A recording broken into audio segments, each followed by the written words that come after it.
to the Jankyard. It's JT.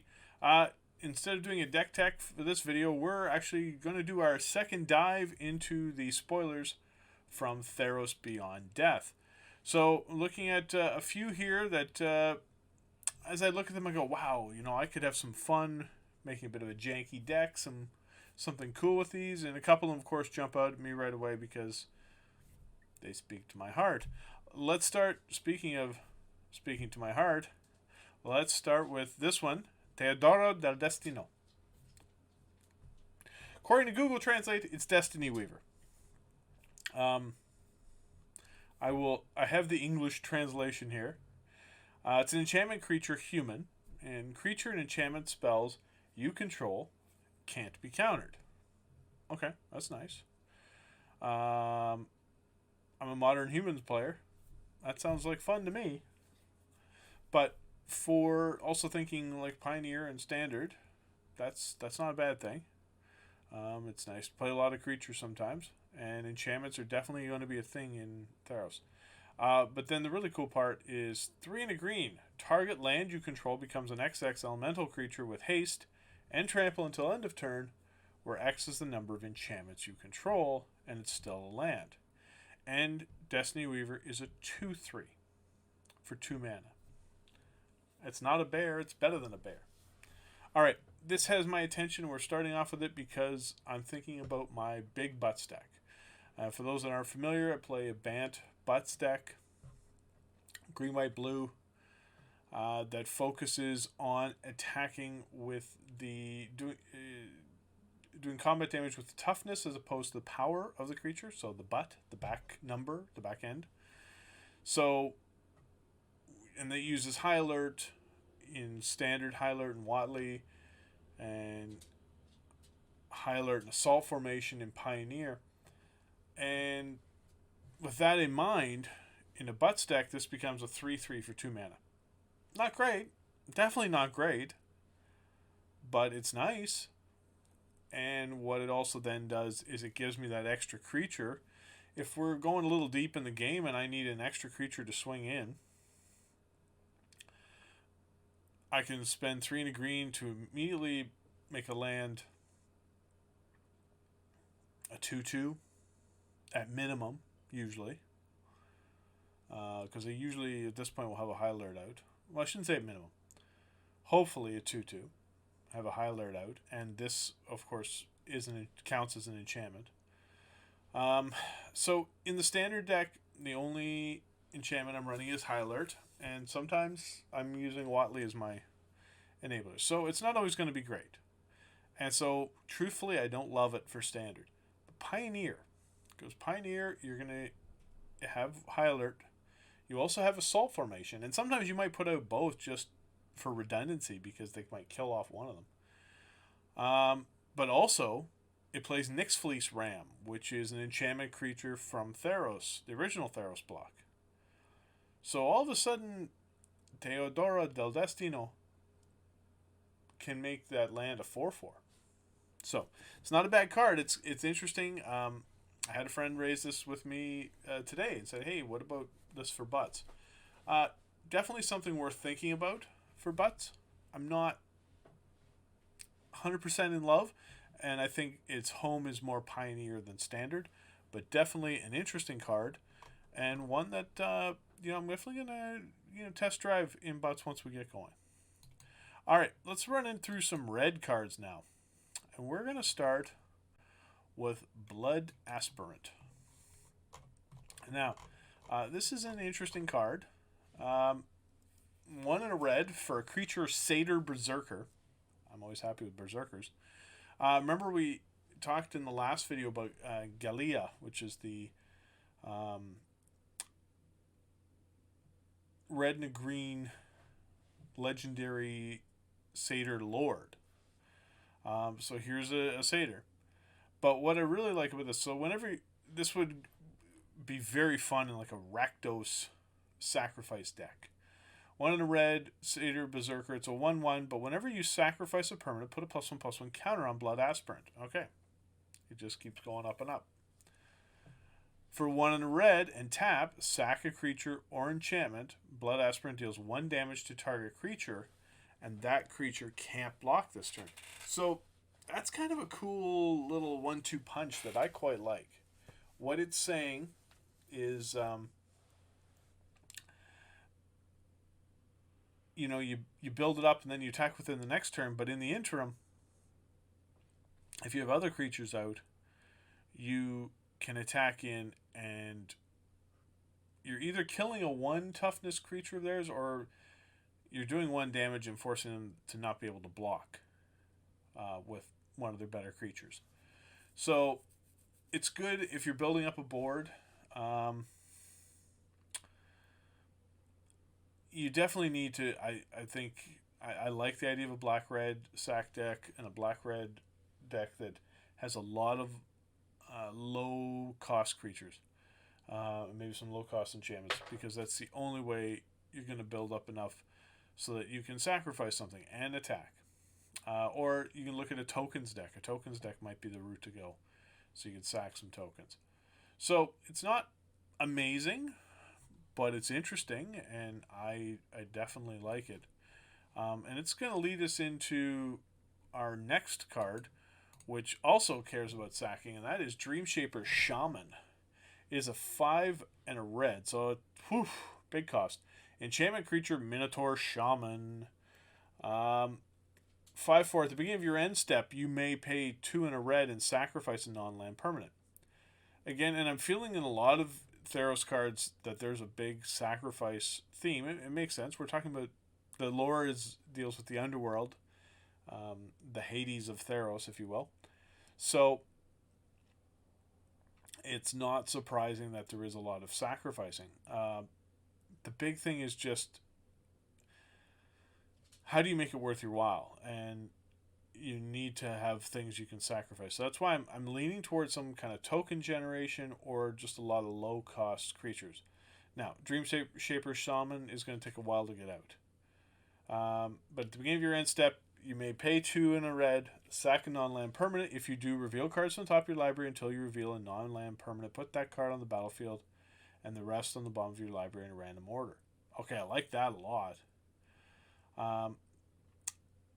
Especially good if you've got some big creatures to pull out. Some big green and red creatures. You've got something that's costs a lot of mana, but oh, look at that, I found it. I can put that out. Now, so this is where there's a bit of a dichotomy, is you want to have stuff you can sacrifice, but you want to have some big stuff that you can get out for free using this. So that's going to be a tough tightrope to walk, and I'm looking forward to trying to build that deck. I'm not, entirely sure how we're going to get there yet, but we're going to look into it. It's definitely, to me, it's definitely worth it. All right, next card is one that just made me go, "Whoo, hello." Anax, Hardened in the Forge, 1 and 2 red, for a star 3 legendary creature, enchantment creature, demigod. Its power is equal to your devotion to red, so preferably mono red deck. That could be a lot of fun. But even if it's not mono red deck, it's at minimum a 2/3 because it has 2 mana symbols. Remember, devotion is the number of mana symbols on permanents you control. And that says whenever Anax or another non-token creature you control dies, create a 1/1 red satyr creature token with this creature can't block. If the creature had power 4 or greater, create 2 of them instead. Alright, this goes with the Blood Aspirant and the Dreamscape Shaman. We're sacking stuff, but we're making stuff that we can sack. And if we end up sacking something big, or it doesn't even, we're actually not even sacking. If they die. So if something dies in combat or it gets zapped by removal, alright, we get 1, possibly if it's big, 2 satyrs. And these are satyrs we can sacrifice down the road. Maybe we sacrifice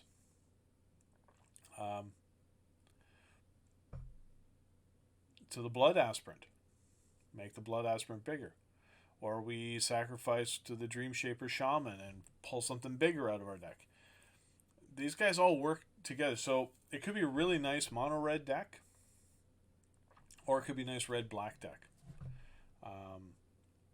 Those are the biggest things. I mean, yeah, maybe red-green with the shaman, but I think I'm definitely leaning towards red-black because you can do a lot with sacrifice. And let's stay in red, and let's go to the Triumph of Anax, which is an enchantment saga. You may have noticed that some of the enchantment sagas in Theros don't have 3 chapters; they have 4. And the Triumph of Anax is one of them. It is an uncommon. But chapters 1, 2, and 3 are all the same. Until end of turn, target creature gains trample and gets +X/+0, where X is the number of lore counters on the Triumph of Anax. So turn 1, 1, turn 2, 2, turn 3, 3. That to me is the more preferred one. The 4th chapter, target creature you control fights up to 1 target creature you don't control. That's good, that's fine, but the problem is Chapter 4 does not benefit from Chapters 1, 2, or 3. Because remember, that +X/+0 is only until end of turn. So you're going to want a creature that's got decent power to be doing that too. And decent toughness. So I like the Triumph of Anax, but mainly if I'm trying to beat down early on, it's only costs 3 mana to get out. And those first 3 chapters, that's why I want to be using that to just, beat my opponent's head in.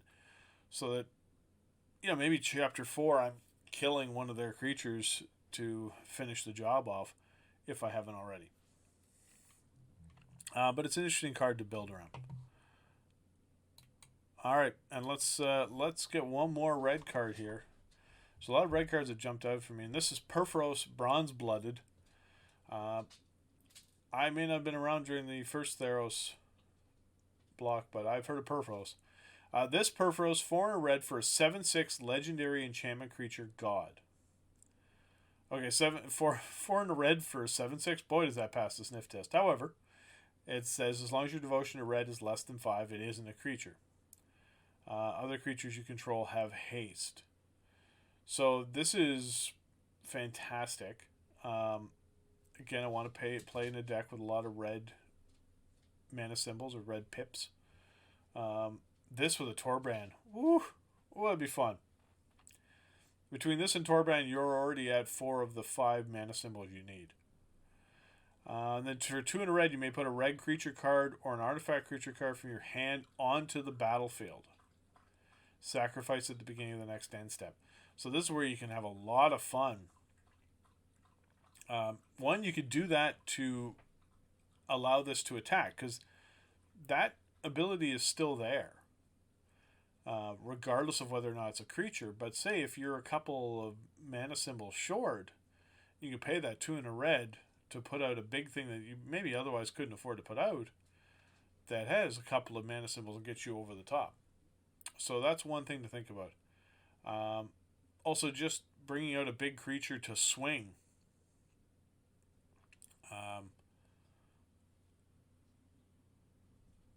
Would be important. And yeah, it has haste because Purphoros gives all your creatures, or gives other creatures haste. So that's definitely another one looking at. I like it. I think it'd be a lot of fun to play with. Just definitely thinking of a big red deck. All right, let's move out of red. Not quite. Sorry, we got one more red. Storm Herald. Now, Storm Herald is in a theme that we're seeing a lot in Theros, and one I'm definitely going to want to build on, and that's around Aura enchantments. It has haste. It's a 3/2 for 3, which is not bad. It's not ideal. I'd rather have 3 toughness than 2 toughness, but still. When it enters the battlefield, return any number of Aura cards from your graveyard to the battlefield attached to creatures you control. Exile those auras at the beginning of your next end step. If those auras would leave the battlefield, exile them instead of putting them anywhere else. I do kind of love this idea of just one big hit. You bring him out, you bring in a whole bunch of auras, you attach it to Storm Herald or maybe some other creatures, especially if you're sacrificing permanents to some of the stuff we talked about earlier. and then you just go blah. Put 2 or 3 or 4 enchantments onto the battlefield, attach them to Storm Herald, attach them to something else, and just jam in hard for one big hit.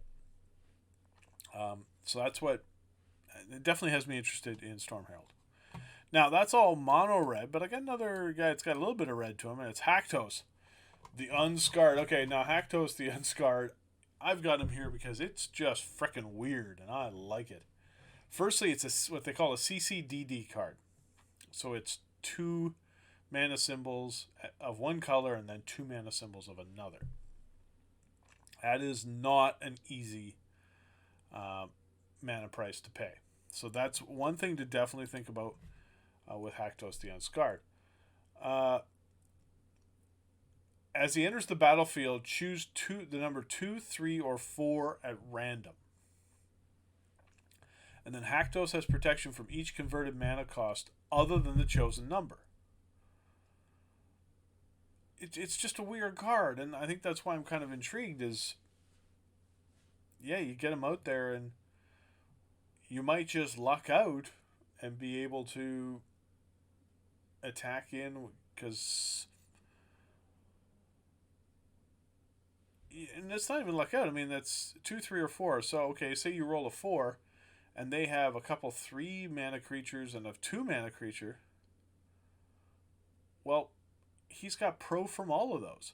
So I think that's really, really strong. It's kind of funky. But your mana base is going to be tough. You are going straight pure Boros. You're not splashing. But it's a fun way to do that, because here's the thing. I mean, and he attacks each combat if able. If you're able to luck out that he doesn't have any, your opponent doesn't have any creatures to block that are of the chosen number, or their removal spells are not of the chosen number, well, now you're in the money, and you can swing in for 6. And now it doesn't have haste, but if you can get it with, one of the ones we mentioned just a little bit ago, we were talking about Purphoros giving all your creatures haste, then it might be something interesting. Anyways, I think it's just weird enough. I think it's going to be a lot of fun to try to play with. So I like Hacktous. The next one we're going to take a look at is it's just a straight white card, and it is this one right here, Taryn Iike, a Crowan veteran. 1 in double white, so good for devotion decks. If you're looking for devotion to white. It has vigilance. It's a 3/3. Whenever Taryn Iike, a Crowan veteran, attacks, untap another target creature you control. Until end of turn, that creature has power and toughness 4/4 and gains indestructible. Alright, I've been thinking about this card, and I noticed there's a few other cards that kind of fit. So I have a deck that I've been using in Standard that is a green-blue +1/+1 counters Simic Ascendancy deck. I'm really excited to test drive this thing out, making that deck a Bant deck. And now the mana base is going to be hard. You almost want to just be splashing the blue, I think. But it's worth taking a look at, because having a bunch of creatures that, if I'm playing this, I want creatures that have +1/+1 counters on them. And say they're 2/2 or 1/1 creatures, like a Benthic Biomancer or the little Merfolk Skydiver. They're 1/1s, but they've got a couple of counters on them already, because you're trying to buff up your Simic Ascendancy. Well, now you target it when this thing attacks. That thing now becomes a 4/4 with a couple of counters on it. So it suddenly goes from being, say, a 3/3 in the air to a 5/5. Is it a little complicated? Maybe a little much to pull off? Maybe. Might be more trouble than it's worth. But I think it's a neat idea, and definitely worth something looking at. Do we want to make a Bant version of the Simic Ascendancy deck, or a Bant +1/+1 counters deck. So definitely something once we get going into Standard that I'm going to take a look at. We got another double colored creature, another mythic, and it's Polukranos. Okay, Polukranos is just, what is the word I'm looking for? I'm trying to think of something deep and thoughtful and intellectual. No, Polukranos is bonkers. And Polukranos also made me think of the Simic Ascendancy deck. But we got to take a different route. Instead of Bant, we got to look at Sultai. This especially for Simic Ascendancy. The other one we just looked at before, Taryn Iike, she would be more a +1/+1 counters deck, not necessarily the Simic Ascendancy. This one definitely for the Simic Ascendancy, because here we go. Polukranos enters the battlefield with 6 +1/+1 counters on it. It escapes with 12 +1/+1 counters on it. So when it comes into the battlefield, boom, 6 +1/+1s. If you already have Simic Ascendancy out, there's 6 counters for it. If you escape this, that's 12 counters for Simic Ascendancy. Simic Ascendancy only wants to get to 20 counters to win the game, so that to me is tremendous. I also like the fight. The escape cost is huge, and this is where you're going to have to be throwing stuff into your graveyard. Otherwise, it's going to be very hard to exile 6 cards as well as paying the cost of 6 mana to escape it. And I also like the, if damage would be dealt it while it has a +1/+1 counter on it, prevent that damage, remove that many +1/+1 counters on it. So definitely something worth thinking about in a proliferate Simic Ascendancy deck. I'm definitely looking at this. That's kind of exciting to me. I like the idea of playing Polukranos with that. All right, the next one up, we're going blue. And this is the Nadir Kraken. We're going to crack in. All right. Why am I interested in this? Because I've recently been looking at the Draw 2 deck. On paper, I made one up that has Mad Hatter and Improbable Alliance, and it's kind of cool. But this just goes with it. Whenever you draw a card, you may pay 1 if you do put a +1/+1 counter on the Kraken. Okay, it just gets bigger and bigger, and it starts as a 2/3 for 3 mana. And you create a 1/1 blue tentacle creature token. So in that deck, where you're already making fairy tokens and possibly rat tokens with Mad Ratter, the Nadir Kraken just keeps building and building and gives you more 1/1 creatures. So I think that's kind of a cool idea there, is you can put this in the Draw 2 deck and just grow and grow your board of 1/1s. And remember, it says whenever you draw a card. So, the start of your turn, you could pay the 1. It's just making sure you have the mana to do that.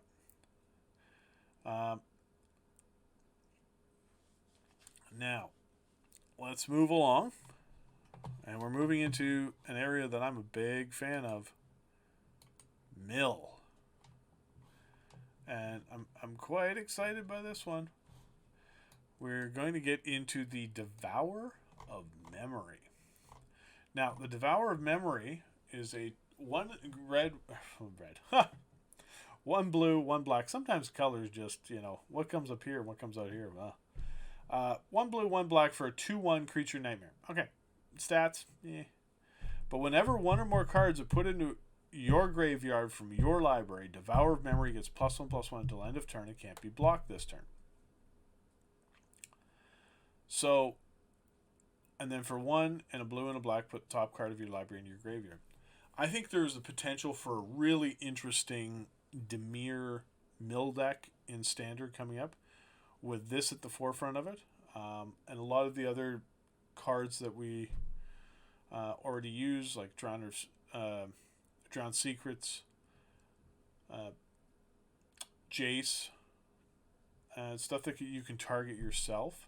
So if you could multiple times mill yourself, and Eye Collector mills both of you.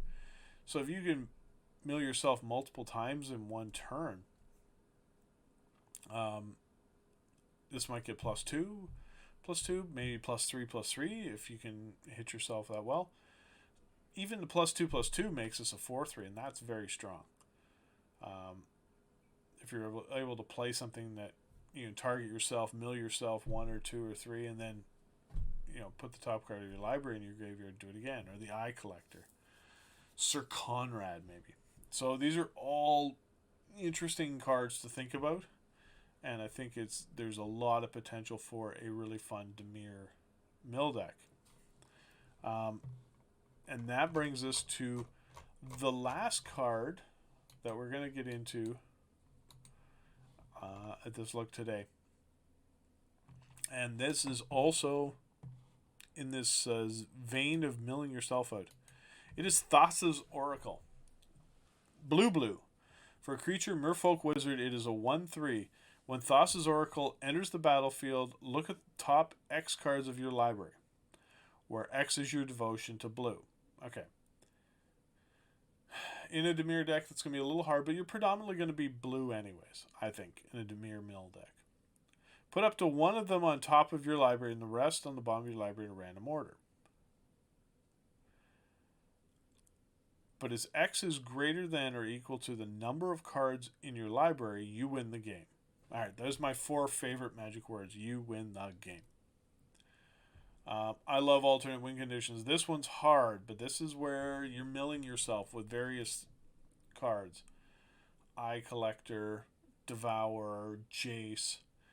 And then you do, you know, you can mill yourself right out to let Jace win the ball game. Or, you know, if you've got a big devotion to blue, and Jace will give you 3 mana symbols, this gives you 2. And if you've got a few other things out there that, you know, say you've got 7 or 8 or maybe 9 as your devotion, well, you know, X is going to be greater than or equal to the number of cards in your library, you win the game. So you're going to have to be pretty low. And essentially you're going to be looking at all the cards that are remaining. Take one, put the rest on the bottom.